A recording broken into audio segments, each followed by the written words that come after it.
Hello everybody. In this video I will briefly overview the structure of the syllabus and highlight some of its sections. Hopefully this will be useful in learning how to approach the class and what's actually required for your final grade.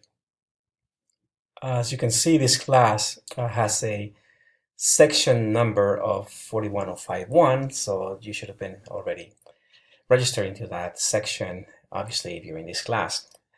Now, right above it, you have 5 units. That means basically that you're going to be carving out about 15 hours of work per week. So make sure you have enough time to devote to the class. Normally, 5 units means 5 hours of lecture time in class plus another 10 or so for other things outside of class, meaning homework, reading, discussion, testing, things like that, okay? Let's see. I will be, here's my email address, but note that once you're in the class, you should not be using email. Instead, you're going to be using Inbox instead of Canvas, which is right here on the left side. That helps me keep track of all of your questions that are private in nature. Discussions are related to questions or comments about the content of the class, meaning the chapters. So that should be done via the modules discussion boards for each week. There are no required meetings, meaning that you don't have to come physically to class at Foothill. Everything is online. The office hours are all also online under the virtual office hours discussion thread under module 0. The class itself, here's the course description. Notice that there's no prerequisites, but keep in mind that in most cases, when you're taking a corporate finance type of class, you are expected to have some foundation in statistics, in economics, in accounting, and also obviously in math. And so I put this here as advisories. I'm giving people a chance to take this class without having to meet officially some of these prerequisites, but I still think that you need to have some background to be able to navigate and learn from the class. So algebra, definitely an intro to stats will be ideal. We're not going to really go too deeply into the class, so you may be able to get away with not having any stats, actually. That's the way I designed the class. It's just purely a fundamentals class. For more in-depth classes in finance, I would recommend a corporate finance class at a 4-year school. Hopefully, again, economics is useful, will be nice, but definitely you will need accounting. And so there will be some sections in some of the chapters where you will need some accounting foundation. So read up about it if you can on your own, and along the way I might be able to provide some additional info that relates to the topics in this class.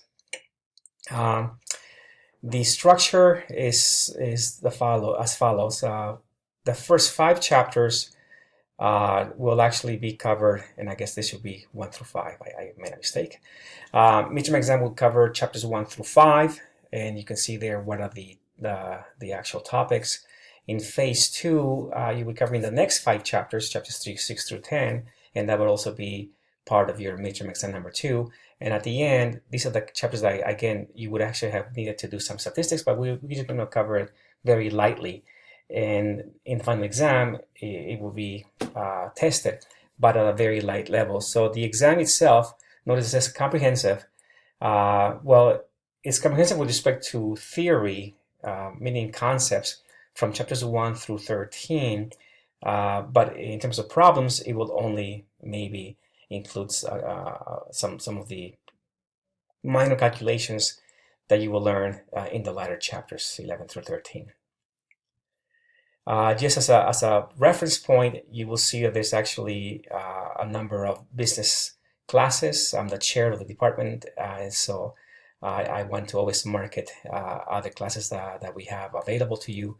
At the moment, you're taking 60, which is a functional class, that's what I call it. But there are many ones that you can actually take advantage of at Foothill. Let's see. We are a fully Canvas-based class, which is important when it comes to your My Lab, My Finance Lab.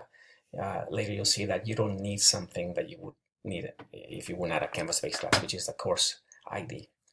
Let's see. Here's the textbook. You should buy the textbook and the access to My Finance Lab, which gives you an access code at the bookstore. And that gives you both the printed book and the ebook, as well as the access code to use My Finance Lab, which is required under any option. Now, at times people say, well, I don't need the printed book. I just want to save some money and do only the ebook and also the access code. In that case, you can do so with option 2A here. You will not get a printed book. It cuts down on the cost, but you know, the drawback is that you don't have an actual book, but it's your choice. At times, you may have somehow purchased the book from somebody else or gotten the book as a gift from a friend. Whatever the reason, you don't need the book itself, but you do still need MFL access. That will be option 2B, and that's even cheaper. But again, you make sure that you have the book and the access code, regardless of which option you do select. Options 2A and 2B are only available through the registration process through the Canvas site here, and I'll show you this in a second which link that is. Now the first one here, obviously you can just get it from the bookstore. Now in terms of registering for the MFL, it's already linked. The My Lab is already linked to our class, so you don't need a course ID. And I say that because many times students have actually used My Lab someplace, in a different class someplace sometime in the past, and they always ask you for course ID. You do not need a course ID. In fact, you know, this actually handout shows you, some of the steps you will take to register for the class. But what you really need to do is nothing more than simply go into this link here. Now, if I click on that at the moment, you will see some links, and including your links as a student and my own links as an instructor. You will not see these links actually when you first go here. You will see these links, so you can just click on any of these, and the registration process will start. And at some point, you will be asked for an account, a Pearson account, which if you have already used some other product in the past, you don't have to redo that. You simply just register for the class at that point. But if you haven't, you have to create an account first, then come back and do the actual registration for the class. But it's all done through these links. Once you do that, then the next step, then everything else is linked in, so you don't have to do anything else. Again, you do not need a course ID in that case.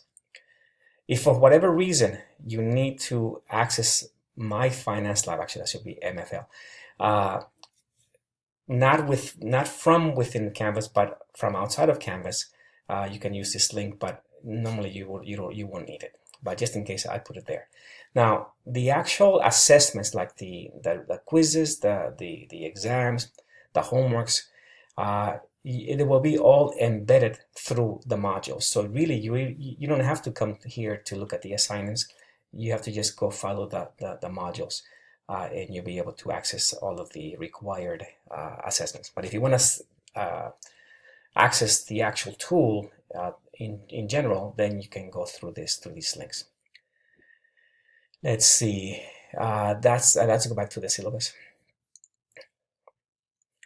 And I'm going to go back down to the textbook place here. Now, if you actually choose to buy access and either the ebook, I'm sorry, let me just make it more clear. If you want to do 2A or 2B, you have to do it through here, through these buttons. So when you register, you're going to see these buttons at some point, and you'll be able to actually buy the access through here. And then you come back and you just go through this access code button once you have the access code.